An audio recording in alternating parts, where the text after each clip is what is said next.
Doctor Sreevarma ஆயுள் தரும் ஆயுர்வேதா அறுவை சிகிச்சையில்லா குணம் ஆயுள் கால நிவாரணம்.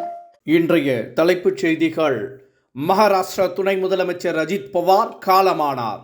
விமான விபத்தில் சிக்கி அஜித் பவார் உள்ளிட்ட 5 பேர் மரணம். நாடாளுமன்ற பட்ஜெட் கூட்டத்தொடர் தொடங்கியது. இரு அவைகளின் கூட்டத்தில் குடியரசுத் தலைவர் உரை. தேசிய ஜனநாயக கூட்டணி அரசின் சாதனையை பட்டியலிட்ட குடியரசுத் தலைவர். இந்தியா ஐரோப்பிய யூனியன் ஏற்படுத்தியுள்ள தடையற்ற வர்த்தக ஒப்பந்தம். அரசியல் கட்சித் தலைவர்கள், தொழிலதிபர்கள், பொருளாதார நிபுணர்கள் வரவேற்பு. சிலர் கட்சி ஆரம்பித்த உடனே முதலமைச்சர் ஆக வேண்டும் என நினைக்கிறார்கள். பொதுமக்களுக்கு சேவை செய்ய நினைப்பதில்லை. விஜயை மறைமுகமாக சாடிய அமைச்சர் ஏவா வேலு. அதிமுகவை ஊழல் கட்சி என்று விஜய் கூறியதை செங்கோட்டையன் எப்படி சகித்துக் கொள்கிறார் என முன்னாள் அமைச்சர் RP உதயகுமார் கேள்வி. மனசாட்சியை அடகு வைத்து விட்டதாகவும் கடும் விமர்சனம். ஜனநாயகன் விவகாரம் குறித்து சட்ட வல்லுநர்களுடன் படக்குழு தீவிர ஆலோசனை. வழக்கை வாபஸ் பெற்றுவிட்டு தணிக்கை வாரியத்தை அணுக முடிவு செய்துள்ளதாகவும் தகவல். இனி விரிவான செய்திகள். மகாராஷ்டிரா மாநில துணை முதலமைச்சர் அஜித் பவார் விமான விபத்தில் காலமானார். பாராமதியில் கட்சி நிகழ்ச்சியில் பங்கேற்பதற்காக சென்ற போது நிகழ்ந்த விபத்தில் அஜித் பவார் உள்ளிட்ட 6 பேர் உயிரிழந்ததாக சிவில் விமான போக்குவரத்து இயக்குநரகம் அதிகாரப்பூர்வமாக தெரிவித்துள்ளது. இதில் தலா ஒரு தனி பாதுகாப்பு அதிகாரி, உதவியாளர், பைலட் மற்றும் விமானக்குழு உறுப்பினர்கள் உயிரிழந்துள்ளதாக முதற்கட்ட தகவல் தெரிவிக்கிறது. நாடாளுமன்ற பட்ஜெட் கூட்டத்தொடர் தொடங்கியது. வருடத்தின் முதல் கூட்டம் என்பதால் இரு அவைகளின் கூட்டத்தில் குடியரசுத் தலைவர் திரௌபதி முர்மு உரை நிகழ்த்தினார். இந்தியா முன்னேற்றத்தை நோக்கி சென்று கொண்டிருப்பதாகவும் அனைத்து துறைகளிலும் வேகமாக வளர்ந்து வருவதாகவும் அவர் பெருமிதம் தெரிவித்தார்.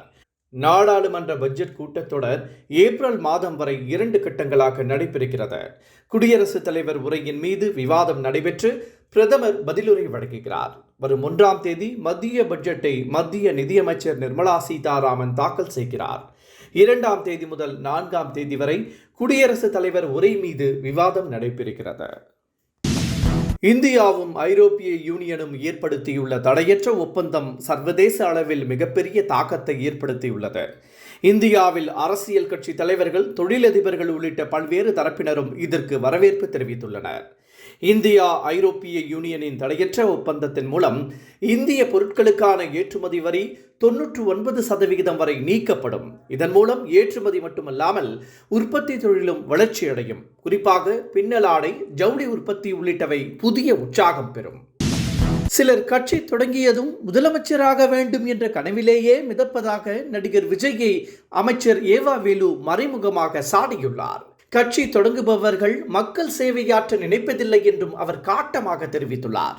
கட்சி தொடங்கியவுடன் மேடையில் ஒரு காலி சேரை போட்டு வைத்துள்ளதாகவும் அதில் யார் அமர்வார்கள் என்று கேட்டால் தங்கள் கட்சி தலைவர் முதலமைச்சராக வந்து அமர்வார் என்று கூறுவதாகவும் ஏவா வேலு வேடிக்கையாக குறிப்பிட்டுள்ளார். அதிமுகவை விஜய் கட்சி என விஜய் சொல்லியதை கேட்டுக்கொண்டிருக்கும் செங்கோட்டையன் மனசாட்சியை அடமானம் வைத்து விட்டாரா என அதிமுக முன்னாள் அமைச்சர் RP உதயகுமார் கேள்வி எழுப்பியுள்ளார்.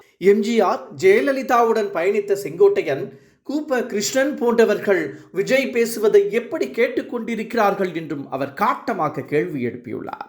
ராமதாசுடன் பேச்சுவார்த்தை நடைபெற்று வருவதாக வெளியான தகவலை தாவேக மறுத்துள்ளது.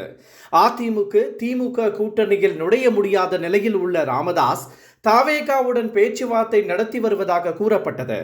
ஆனால் இதுவரை எந்த கட்சியுடனும் கூட்டணி பேச்சுவார்த்தை நடத்தப்படவில்லை என தாவேக தெளிவுபடுத்தியுள்ளது.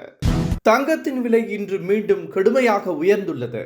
சென்னையில் 1 சவரன் ஆபரண தங்கம் 2960 ரூபாய் உயர்ந்து 1,22,640 ரூபாய்க்கு விற்கப்படுகிறது. 1 கிராம் தங்கம் 370 ரூபாய் அதிகரித்து 15,330 ரூபாய்க்கு விற்பனை செய்யப்படுகிறது. டாக்டர் ஸ்ரீவர்மா ஆயுள் தரும் ஆயுர்வேதா அறுவை சிகிச்சையில்லா குணம் ஆயுள் கால நிவாரணம். Branch express courier private limited. Domestic, international cargo உங்கள் இல்லம் தேடி வந்து கொரியர் புக்கிங், டெலிவரி செய்து தரப்படும். என்றும் உங்களுடன் மை இந்தியா. முக்கிய செய்திகளை உடனுக்குடன் தெரிந்து கொள்ள சப்ஸ்கிரைப் பண்ணுங்க, பெல் பட்டனை பிரஸ் பண்ணுங்க. என்றும் உங்களுடன் மை இந்தியா.